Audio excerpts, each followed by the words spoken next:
In honor of America's 250th birthday, we'll be doing an election prediction between a Democrat, an Independent, and a Republican. On the Democratic side, we have the former President FDR running for re-election. He has been the Democratic Party's nominee. For the Republicans, we have the former President Abraham Lincoln, who is hoping to run for another term. And then this time around, we're actually going to have an independent as well. In this case, we're going to be going with George Washington. Right now, I've got all of the safe states called for each respective party. We have areas where the Republicans, where Lincoln is doing quite well. For that, he really has two areas of support. He has three, the Des Moines area, very Republican, as well as the Portland and Seattle areas. If I know one thing about these two cities, it's that they are reliably Republican.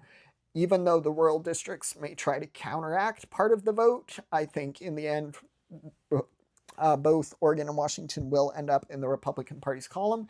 Lincoln also consistently outperforming in the American Southeast. That's going to be the call there. I've already got all the safe states. And then for the Democrats, we have the reliably three blue states of Idaho, Utah, and Wyoming. The FDR campaign is actually feeling so confident about these three states that they have allocated significant resources to field offices in the Boise area, and that is really where a lot of the FDR campaign finances are coming from, in small donations from the state of Idaho backing the Democrat FDR. And then we're going to get to the swing states. We're going to start with the state of Minnesota. Minnesota has had a long history of voting Republican, so I think that state will end up in the Republican Party's column. And then we're going to get to the state of Missouri. Missouri and Minnesota, very, very, really polarized on opposite sides of the spectrum. Missouri, very safe for the Democrats. I think that state would be a very easy win for the FDR campaign. And then we're down to the three remaining swing states that really will determine this election.